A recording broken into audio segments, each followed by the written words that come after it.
Speaker was supposed to be Dr. Mathew Kurian.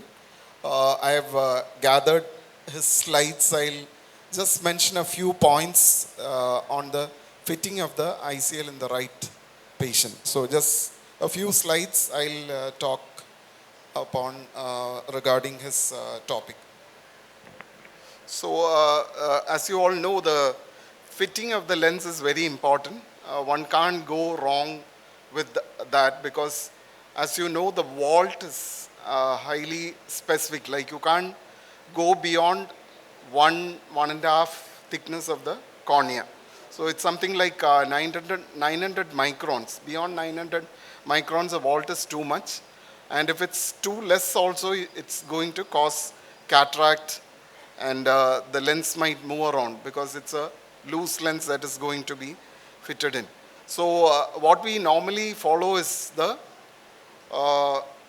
measurement that you take on OCT, or earlier, like we used to use the preliminary measurements that you get for your LASIK. There also you used to get the white to white.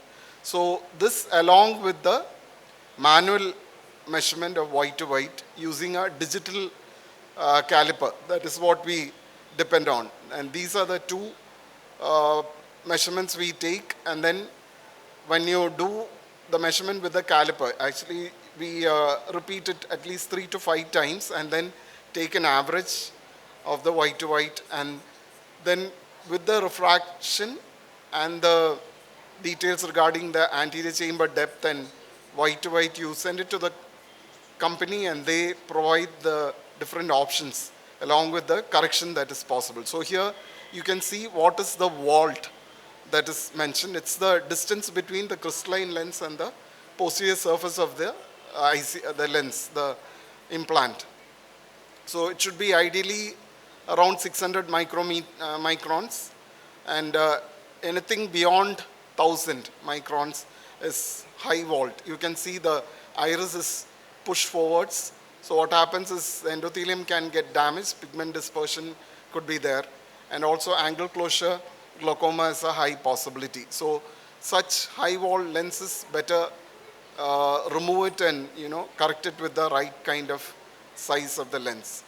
So low vault, as already mentioned, can cause cataract, decentration, because the lens will be loose in the sulcus, and also it can cause rotation of the lens. So if it's a toric spherical correction, lens that you're using, often the power correction also will go haywire. So this is the graph, the table showing what all extent one can go. So it's the reference point is the corneal thickness. So anything like 1 to 1.5 thickness times the thickness of the cornea is quite acceptable, and anything like by 1/4 or more than 2 times the thickness of the cornea, then either it's a low vault or a high vault lens. So this is the caliper that we use. This is a digital caliper. It's around 5,000 rupees if I remember right. We do it in the theater, make the patient lie down on the table, and it's done under the microscope. Take 5 measurements, and then the average of that 5 will give you the final white to white. You should be careful because the external imaginary limbus, wherever you're taking, can differ. A 0.25 and 0.5 difference can occur. So keep repeating, try to get the similar measurements, and then out of the 5 measurements you take the average. So 4 models of the lens are available. The different lengths of them are available, and these are the combinations that you can go for. Anything less than 10.5 white to white, you don't go for an ICL, and anything above 12.5 or 13, like those are also not recommended. So this is regarding the measurement that you should do. These are simple things that can be followed, but then you should be very careful, and the surgeon himself has to do this before you order for the lens.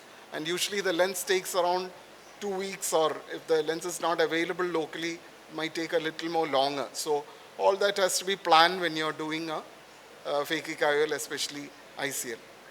Okay, thank you.